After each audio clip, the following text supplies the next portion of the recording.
This is going to be a video tutorial on how to enable or disable hardware acceleration in the 360 Secure browser. I will be using a desktop PC for this. Let me jump over to my browser here. I have the 360 Secure browser opened up now.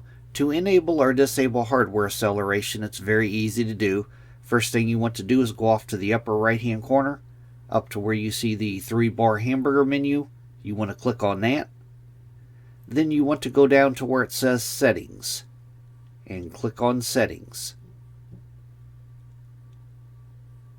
Now in the pane off to the left hand side here, you want to go down towards the bottom where it says Advanced, and you want to expand the Advanced section. Then you want to go down to where it says System and click on System.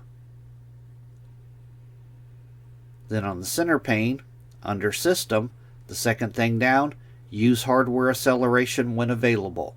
If this is toggled on, then hardware acceleration is enabled. If you toggle it off, hardware acceleration is not enabled. After you would change it, you would have to click on Relaunch to relaunch your browser. But right here, this is how you enable or disable hardware acceleration, this toggle right here. Thanks for watching.